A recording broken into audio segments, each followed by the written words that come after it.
What is happening right now in South Africa is simply heartbreaking and quite diabolical. And I've never understood why Africans hate each other this much. I've never understood why we cannot lift each other up. I've never understood why we cannot support each other. So a group of devil incarnates in South Africa have decided that foreigners cannot do business there. And apparently that they are using their resources and they're making money that the South Africans are supposed to be making. If you ask me, these are just a bunch of losers. These are just lazy bones. And they're jealous of foreigners who have seen what they have not seen. In a video that is very disturbing, this bunch of losers have decided to attack a man from Tanzania. A man who is showing them that he has the right permit to do business in South Africa, but they are seen assaulting the man. Watch this. So we who's the owner of the people? They were now. What's that? I see like now that's valid.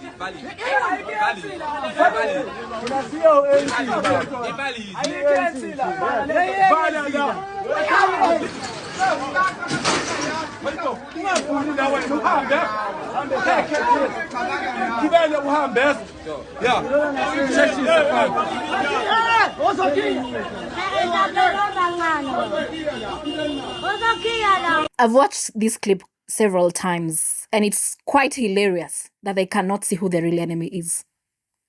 They're very slow to pick or to recognize who the real enemy here is.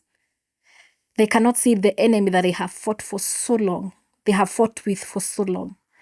But they're very quick to see Africans as their enemies. And what is baffling in all this is that South Africa has institutions. South Africa has home affairs. South Africa has law enforcement. So if there are questions about who shouldn't or who should be in the country, it should not be handled in the streets. That is exactly where this should be handled. And what we are witnessing is frustration being redirected at the most accessible targets. Fellow Africans trying to survive while the deeper issues remain untouched. And that's the real tragedy.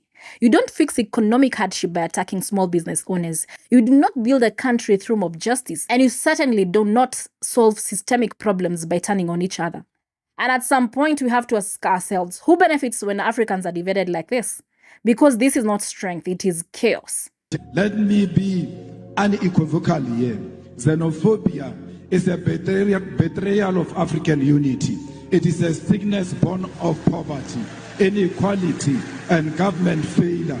But its victims are our African brothers and sisters. Nigerians, Zimbabweans, Congolese, and Somalis are not the cause of the South Africa's unemployment crisis. The cause lies in the untransformed economy of South Africa, which remains in the hands of white minority and multinational corporations who continue to exploit labor while refusing to industrialize. Attacking fellow Africans diverts anger from the real enemy, and we must educate our people that unity, not division, is the solution to the African crisis. And the reason I said that they're very slow to recognize who the real enemy is here, it's because South Africa has a long and complex history about land ownership, about power, about economic power, about land, and the legacy of apartheid did not disappear. Much of the land and wealth still remains concentrated with Afrikaners and white-owned structures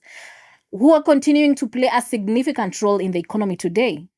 So it raises a bigger question. Why is the anger being redirected at fellow Africans with far less power instead of other systems and structures that have shaped inequality for generations? Because the person running a small shop is not the reason for unemployment. They're not the reason for economic imbalance. They're not the system. But they are accessible, they are visible, and they are easier to target. And that's where the real issue lies. Honestly, if we keep turning on each other, the real structures of power remain untouched, and that benefits no one. My takeaway for this story: wrong enemy, wrong fight, wrong solution. My name is Wangari Njuguna, and thank you for watching. This has been ADNC. Kindly subscribe to my YouTube channel, Wangari Njuguna. Also, remember to leave your comment. I'd love to read what you have to say about this story. Remember to download our app and sign up today for the latest news right at your fingertips. I'll see you in the next one. Kwaheri.